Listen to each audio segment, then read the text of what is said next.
Gurune siapa baik. Anda berhak untuk menanyakan itu.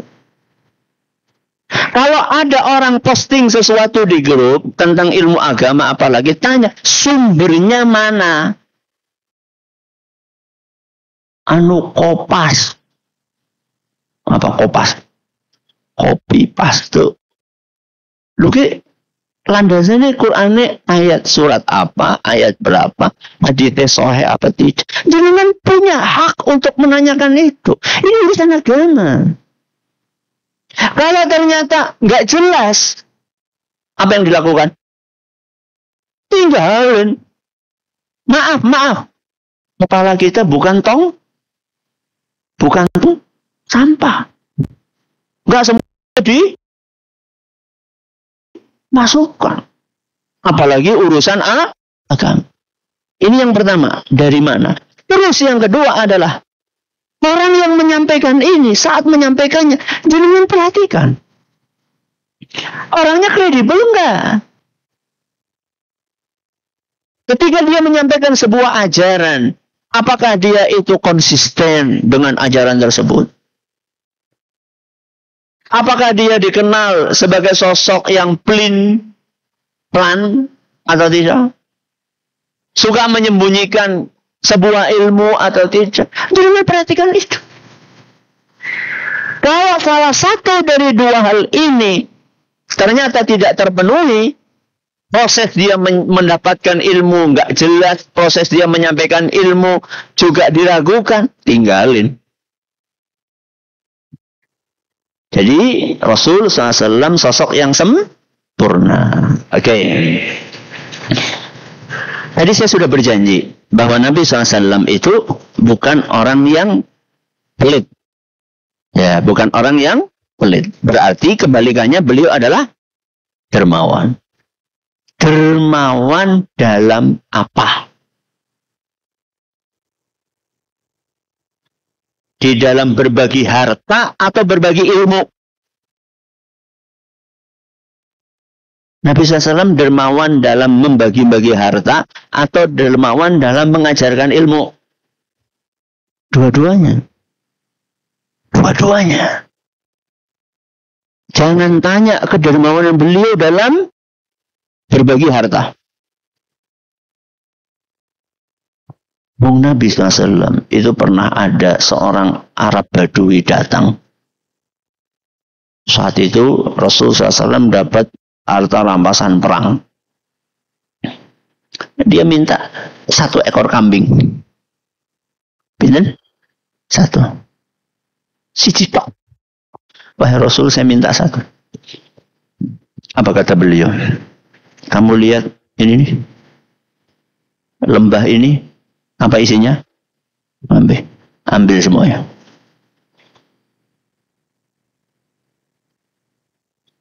Dia temenan kayak. Semuanya diambil. Kalau kita nggak bisa membayangkan lembah kayak apa, karena kita kan di daerah apa? Datar. Lembah gue ya kayak apa? Alun-alun. Kira-kira seperti itu. Coba bayangkan jenengan alun-alun Purbalingga isinya apa? Kambing. Terus itu buat jenengan. Bayangakan tok ya, kur bayangakan. Siapa juga yang mau ngasih? Maka dia pun pulang membawa kambing 1 lembah. Kemudian dia berkata kepada warganya, ya kaum, aslimu. Wahai warga kampungku, ayo masuk Islam semuanya. Fa inna Muhammadan yu'ti man la yakhshal faqr. Sesungguhnya Muhammad itu kalau ngasih gak takut miskin. Itu kedermawanan dalam berbagi apa? Harta. Di ayat ini sedang menjelaskan kedermawanan di dalam berbagi ilmu, yaitu mengajarkan Al-Quran. Saya tanya sama jenengan, Al-Quran wahyu kan? Wahyu. Sesuatu yang istimewa dengan harta lebih berharga mana? Al-Quran. Kenapa? Karena Al-Quran adalah petunjuk di dunia dan di akhirat. Dengan Al-Quran kita bisa membedakan mana yang benar, mana yang salah. Dengan Al-Quran kita bisa selamat di dunia dan di akhirat. Sangat berharga. Pertanyaannya, sesuatu yang berharga biasanya kalau dimiliki oleh manusia, akan dia nikmati sendiri atau dia bagikan sama orang banyak? Jujur. Kalau jenengan punya sesuatu yang berharga, dipangan dewek, apa dibagi? Pangan dewek. Itu sudah karakternya apa? Manusia. Pertanyaannya, Rasulullah SAW mendapatkan wahyu, sesuatu yang paling berharga. Beliau nikmati sendiri atau beliau bagikan? Beliau bagikan. Kepada siapa? Kepada siapapun. Termasuk orang yang nggak mau? Hah? Termasuk orang yang nggak mau? Termasuk. Contohnya. Contohnya sama maning Abu Lahab, sama maning Abu Jahal, Ubay bin Abdullah bin Ubay bin Salul, dedengkotnya kaum munafikin. Manusia itu kalau sudah tahu orang ini dikasih nggak mau, dikasih nggak? Enggak. Wis kena ora gelem ngapa? Bukan hanya nggak mau dia, bahkan menuduh kita, menyakiti kita, mendiskreditkan kita, mengintimidasi kita. Kira-kira kalau jenengan punya tetangga, jenengan bagi makanan, terus dia mencaci maki kita, panganan kayak gitu, bagi-bagi, semua mampu. Padahal enggak. Kira-kira besok bagi lagi enggak? Jawab. Kapok toh? Saya tanya, pernah enggak Nabi kapok menyampaikan Al-Quran? Tidak pernah. Walaupun kepada orang yang menolak. Itulah kedermawanan tertinggi. Dan kita harus meneladani itu. Dermawan berbagi harta, dermawan berbagi apa? Ilmu. Terutama orang-orang yang menjadi pewaris para nabi. Dan ulama, ustaz, kiai, mubalik, dai, itu harus apa? Dermawan. Jangan menyembunyikan ilmu. Jangan pelit berbagi ilmu. Apa anak ustaz? Ustaz pelit ilmu. Apa lah? Banyak temenan gitu. Loh gue buktinya larang banget. Apa nek? Arife maksud. Sekali ngundang kudu orang nono teh lah. Muhammad sing paling apa? Tut paling. Pasang apa? Tarif jangan. Ya. Boleh ngundang saya, tapi harus DP dulu. Kalau sampai hari H nggak dilunasi, hangus DP-nya. Astagfirullahaladzim. Na'udzubillah. Amin dzalik. Kue kayaknya udah nyong Ustaz.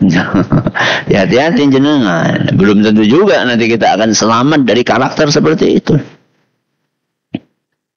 Berarti kalau Ustaz menerima amplop pripun Ustaz? Ya tergantung. Kata guru kami, Syekh Ibrahim bin Amir Rahili hafizahullah.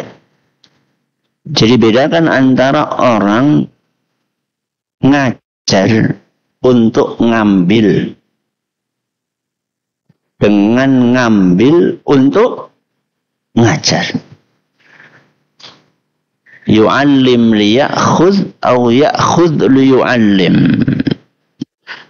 Jadi dia itu ngajar, berdakwah untuk mengambil amplop, atau dia mengambil amplop untuk mengajar dan berdakwah.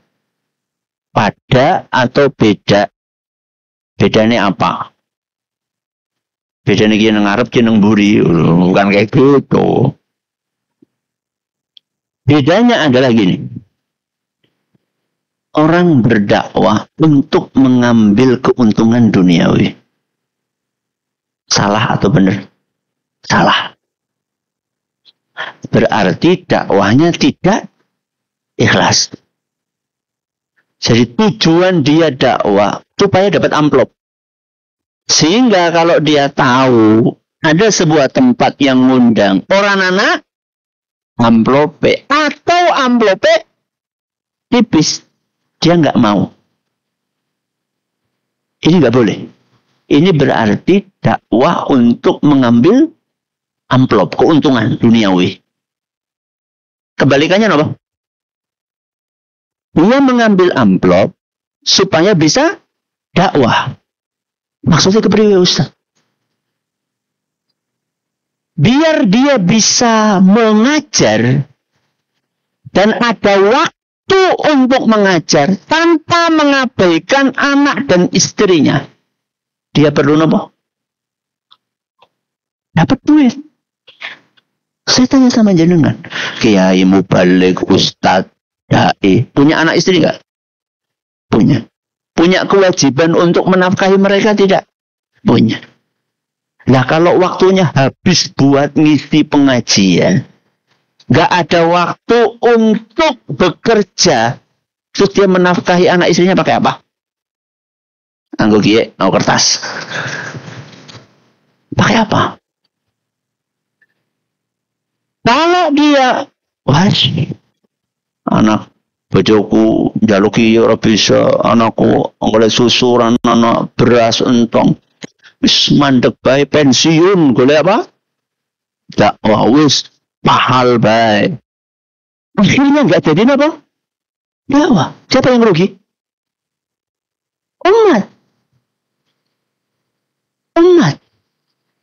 Maka yang kedua ini justru dia itu ngambil supaya bisa tetap dakwah. Karena kalau dia tidak ngambil dan dia tidak punya penghasilan yang lain, nah dia mau menafkahi istrinya dari mana? Anaknya dari mana? Ya, ini bedanya antara yang pertama sama yang kedua. Terakhir, kalau jenengan perhatikan dari tadi, kita selalu menyebutkan Nabi tidak pelit menyampaikan Al-Quran. Al-Quran. Padahal, kalau kita baca ayatnya, wa ma huwa alal ghaibi. Ghaibi artinya apa? Hal gaib. Jadi tadi kita terjemahkan bukan hal gaib, tapi kita terjemahkan apa? Al-Quran. Al-Quran, wahyu, dan seterusnya. Karena para ahli tafsir telah sepakat, ijma'. Sebagaimana dinukil oleh Al-Imam Ibnul Qayyim rahimahullah, bahwa kata ghaib di dalam ayat ini maknanya Al-Quran. Jadi para ahli tafsir semuanya sudah apa? Ijma', sepakat bahwa makna ghaib di dalam ayat ini adalah Al-Quran atau wahyu.